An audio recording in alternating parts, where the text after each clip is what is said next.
My name's Pat O'Connor. I'm the owner-broker of the Veritas Real Estate Group. And I'm here to talk to you today about Florida seller disclosure laws. Now, most of these are probably very similar to what they are in your state, with a couple of exceptions. For one, for ours only have to be verbal. They do not have to be in writing, although many realtors will make it a practice to give you the Florida Association of Realtor seller disclosure form and have you fill it out. You check, you fill in, have you ever had plumbing problems, any roofing problems, how old your air conditioner. I think that kind of stuff, that kind of detail is in it. The state covers latent defects. These are defects that are not immediately visible as you walk through a property. It's not that crack in the wall that you can see as you walk through the living room. However, if that crack in the wall is caused by the foundation settling because there's something wrong with your foundation and you've had an inspection and you know it, then you need to disclose it. If your realtor knows that you've had the foundation inspection and you don't want to disclose it, they are legally obligated to disclose it. Anything that you know that you've told your realtor, they need to disclose. Again, it doesn't have to be in writing, but it's a good practice to put it in writing to cover both yourself, if you're the seller, as well as the realtor. The fine for this is triple damages. So when I moved into my house here, immediately the ice maker didn't work. It didn't shut off. And it was a general contractor who sold me the property, and turns out he had cut the water off to the refrigerator, as the place sat empty because he knew that the ice maker didn't work. And he knew I knew about seller disclosure laws, and so he immediately replaced the whole unit because I called him the next day and said it was overflowing. That little doohickey that you have to push up to stop the ice from coming out was broken, and it was an old refrigerator. They didn't have the parts, so you had to get a whole new ice maker. So that's one example. If he had given me a fight, then I would have sued him for triple the cost of a new ice maker.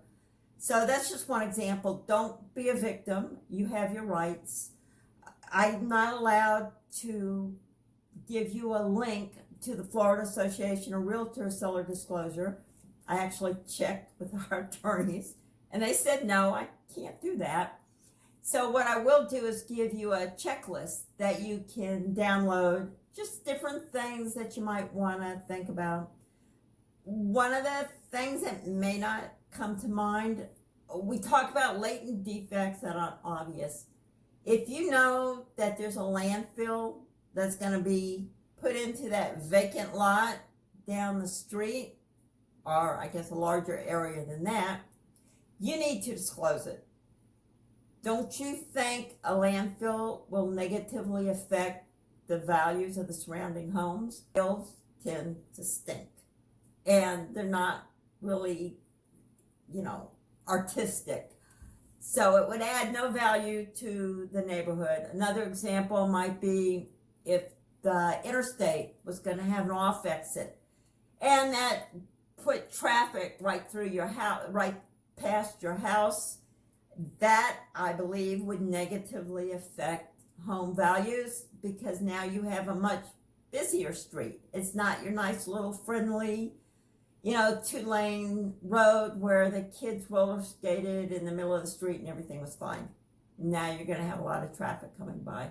So those are a couple of examples. One case that I had was a seller told me that her garage roof leaked, and her husband advised her to paint it over and go ahead and sell the house. Don't tell anybody.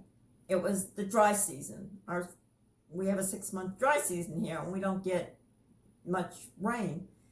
She told me, and then I was legally obligated to disclose it to any prospective buyers. So she found another realtor. which is fine. I'm not lying to people. I'm not trying to cover things up. But just be aware. One thing in Florida that's different from some other states, we do not have to disclose if a murder or suicide occurred on the property. Some states do require that. Although you can be sure once you move in, neighbors will tell you. So if you're a seller, I don't know, it's up to you. The buyers are going to find out anyway, but it's not illegal in Florida for you not to say that information. And the other one, you might laugh at it, but you do not have to disclose the presence of poltergeists. In Pennsylvania, you do. If you have a haunted house, whether or not you believe in these things, you have to disclose it. In Florida, you do not. In fact, you can see in some states that they advertise haunted house for sale, and it's a drawing card, and people, I guess, want to cross over that curtain if you believe in those kind of things and communicate with people that have passed on. One thing it is illegal to disclose is HIV. If you in fact have HIV, or if you know a previous owner had HIV, you don't disclose it. You know, if buyers ask, you just kind of shrug. You know, you're protecting your medical rights. So this is a quick, short little video. Again, for your protection, disclose any latent defects. I will have a checklist that you can look at some of the items that we discussed if you want to download it. It's at the link underneath this video. You know, if you don't disclose, they can sue you for 3 times the amount of the repair if they can prove that you probably had knowledge. Again, for me, the ice maker didn't work, and the guy pretty much admitted to me he had turned off the water. So, ask your realtor for the form. If you're in a state that doesn't have a written form, put it on the contracts. The contracts have a line, even if you don't use the seller disclosure. In Florida, our contracts pretty much say the seller says that such and such is an issue with the property, and they leave it a blank line. If there's a lot of things, if there's multiple things, your real estate agent can add an addendum to the listing contract. But just keep it in mind, you can get sued if they have a reasonable case to bring that you knew or should have known that there was an issue with the property. So be careful when you sell.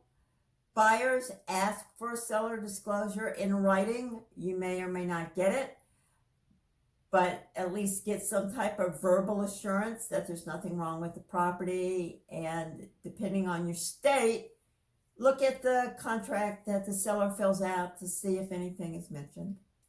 Okay, thanks. Bye.